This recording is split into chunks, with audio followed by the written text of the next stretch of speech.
Hello and welcome to yet another episode of London Eye. My guest today on the show is Maasry, and veteran Asia hand and head of emerging market equity research at Goldman Sachs.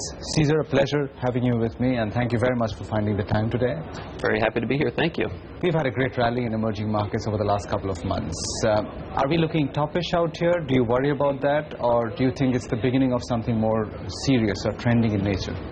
Well, I'd begin with the second question first about a trend. And our view strategically on EM has been quite cautious, certainly so on the equity side of things, which tend to be the most growth sensitive. So I put a couple numbers behind that. The MSCI EM index has been in a very fat but flat range over the past several years. We're back to 2009 levels, and the fundamental driver behind that, growth or earnings, have gone from $100 to $70.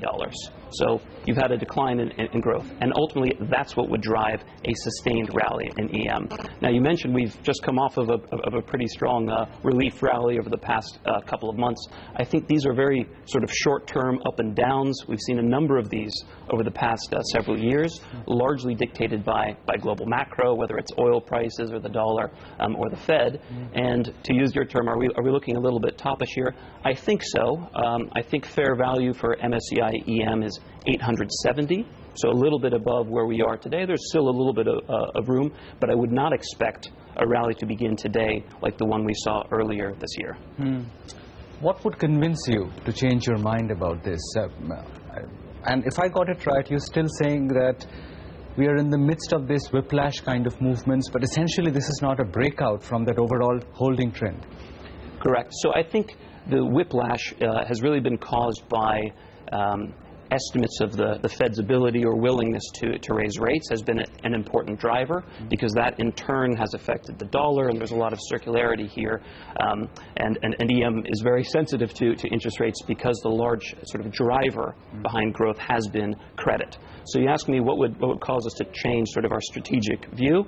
Again, I'd go back to that growth argument, and under the surface, what drives EM growth? Well, commodity prices are indeed one of the drivers, and those have recovered from quite depressed levels. Again, do we think they'll continue to rise at the pace that they have been doing is quite unlikely. But then the second, and probably more important driver of EM growth has really been credit.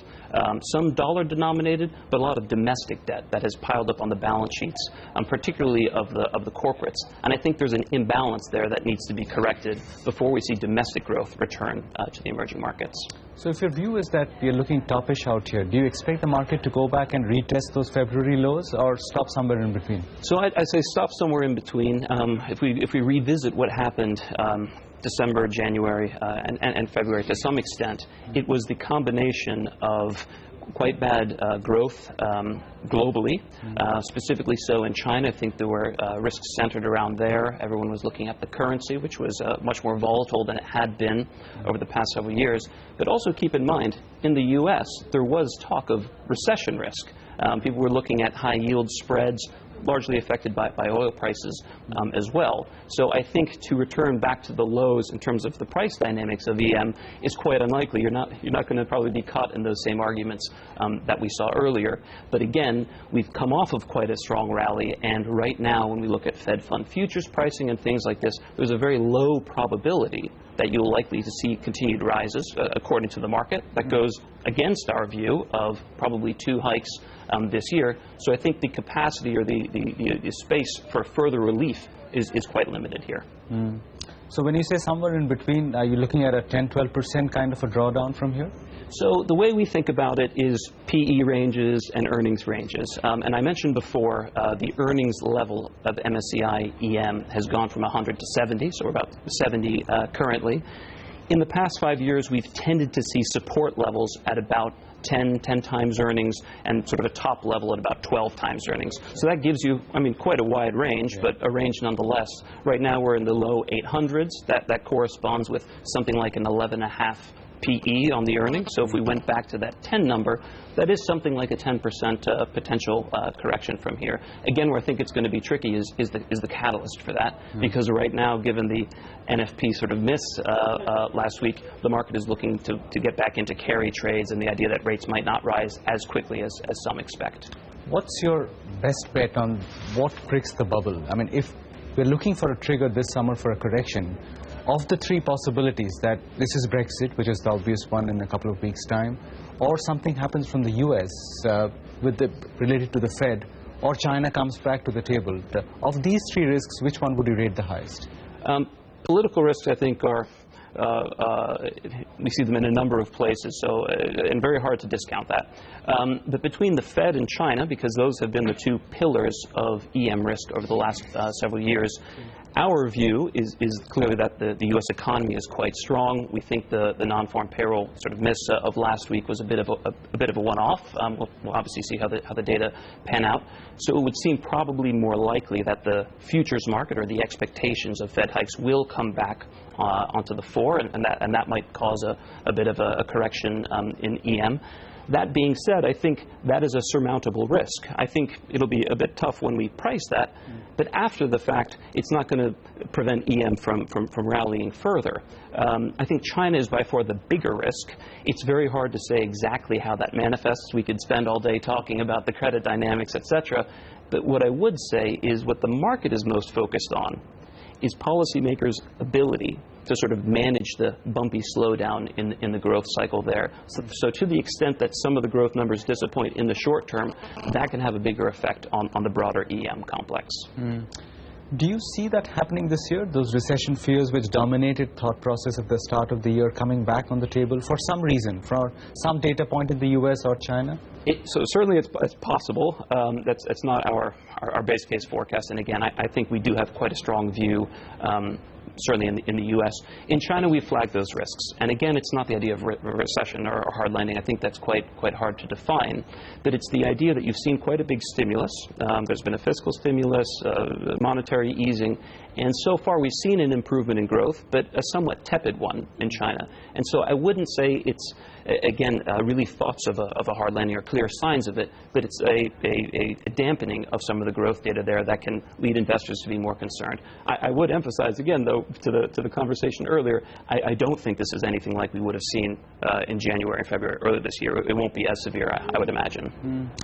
So what's your prognosis that we get a pullback now because of the rally that we've had over the last 3 months, and then we see a resumption of the rally in emerging markets? In that sense, would you go as far as to say that we've bottomed out? It's because EM has been through these many ups and downs, and I think they've been very difficult to time. That's sort of the trader mentality. The trajectory you've just given seems reasonable to me. Again, I would say there is near-term caution, and that's the message that we're giving investors today. That we've had quite a big rally. We don't think it's necessarily sustained, and certainly not at the pace it has been. On the longer term, when we think several years, that's when where it's easy to pitch we've bottomed and it's time to re-engage in EM, especially on a relative perspective. And this is where we haven't really talked much about valuation, but clearly EM versus DM in the long-term cycles looks more towards the depressed end. And I would say for investors that can withstand this oscillation in the markets, they might look to engage in emerging market assets, for the long term. It's a little bit too early to make that call. So I think those two views are essentially the message that we're giving. How difficult is it to sell the emerging markets equity idea to investors today? Because, anecdotal evidence is last 5-6 years has not been great. The heartache of holding EM assets is probably not worth it looking at the returns. Are we just saying it because last 5-6 years have been bad, or can you make a case for emerging markets to an investor who's looking at these? So I think certainly you can make a case. We all are going to be biased by the last several years. We've done quite a bit of research looking at the very long-term returns of EM, which I think still are quite supportive. It makes sense from a diversification aspect. I think those arguments are quite sound. Again, I'd go back to, let's be less worried about the recent trajectory of EM, and let's talk about the drivers or the fundamental sort of issues at hand. And while the credit issues are well known in China, I think they're actually quite prevalent across the emerging world.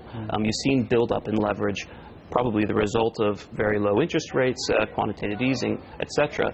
So I think the case for emerging market equities is easy to make in so much as you want to see some of the leverage come down, and that should paint the picture for a better growth trajectory. I don't think anybody has thrown in the towel on the very long term, the consumption sort of story across EM. The problem is we're facing a very tough cyclical headwind, and I don't think we've fully dealt with it just yet.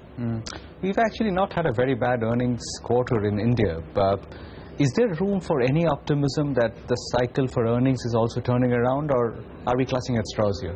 I think India is a bit of an exceptional case, probably in a good way, in so much as you've had a big shift in domestic sentiment, to some extent a reform story. I think that people have been quite optimistic on. But when you look at the actual growth numbers, and really over the last couple of years, you've had an accelerating trajectory, and that's really unique among the emerging world. So we're quite favorably positioned on India, an overweight view, one of our favorite emerging markets, and I think that story can continue.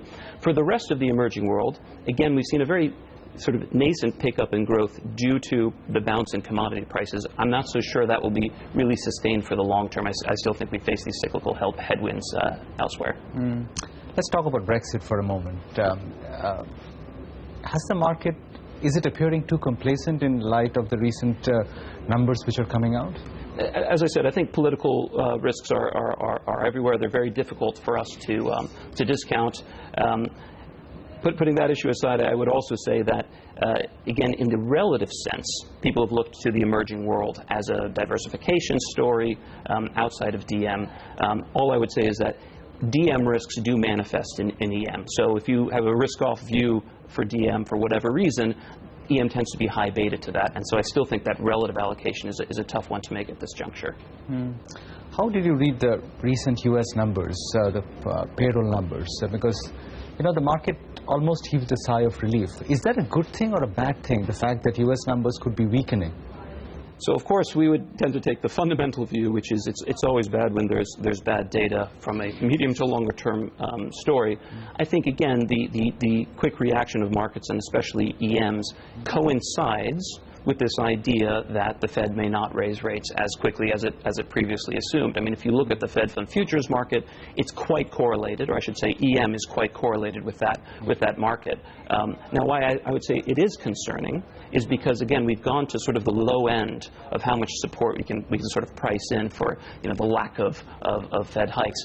Further disappointment, let's say, in growth data could lead to a broader risk-off. I mean, again, going to the January example, perhaps not as severe, but that is what happened. And you had a sort of an accommodative Fed at the time, but also some disappointments in data, and that leads to broad risk-off. So I would be worried about that.